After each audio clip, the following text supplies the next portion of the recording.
Hi guys, today I'm going to be showing you the easy steps and the tips that you need to know to remove the wood expansion joints in your driveway.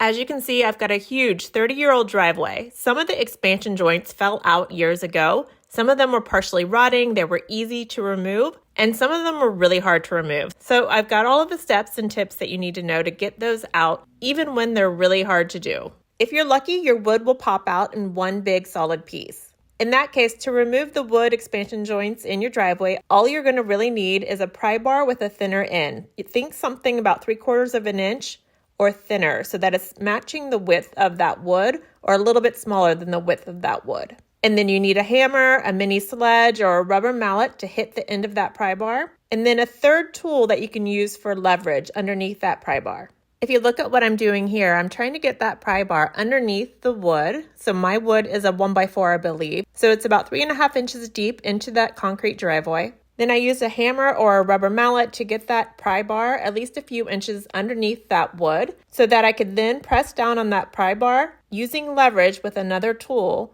so that I'm protecting my concrete, or I've got leverage against soft dirt if you're doing it against your grass. You want another bar underneath your pry bar to use as leverage to lift that wood out. So for about half of my wood expansion joints, that worked really well to remove the wood expansion joints. It does take a lot of effort. You're going to have to really work to lift that wood out of the wood expansion joints. Sometimes it's going to crack on you, so you'll have to move to wherever it broke off and do that whole act again. When everything goes according to plan, that's pretty straightforward. That's going to be a pretty easy job. But for about 30% of my wood expansion joints, I found that I had nails sunk into the concrete that went across those wood expansion joints that was holding that wood expansion joint into the concrete.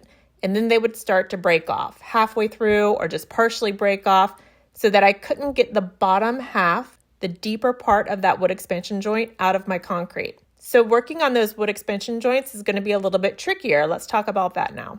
If I found an expansion joint that had those nails holding that board down into the concrete, most of the time I ended up trying to remove as much of the top half of that board as I could. So I wanted to get it at least an inch deep to make enough room for my backer rod and the sealant I'm going to be using in these expansion joints. So you need to have a nice, good, deep amount of sealant so that it's going to last a long time. It's going to be really stuck in between those two concrete pads and it's not going to start to break away too soon. So you want it to last long. It has to be deep enough to do that. So for those harder to remove boards, I ended up having to chisel away the top 1 to 2 inches of the boards out of those concrete expansion joints. It does take more time doing that, but in some cases I found I didn't really have any choice because of that metal nail holding it into the concrete. Another problem that I ran into with some of those expansion joints is that the wood was a lot thinner than the standard 1 inch wide, which is actually 3/4 of an inch wide if you know anything about dimensional lumber.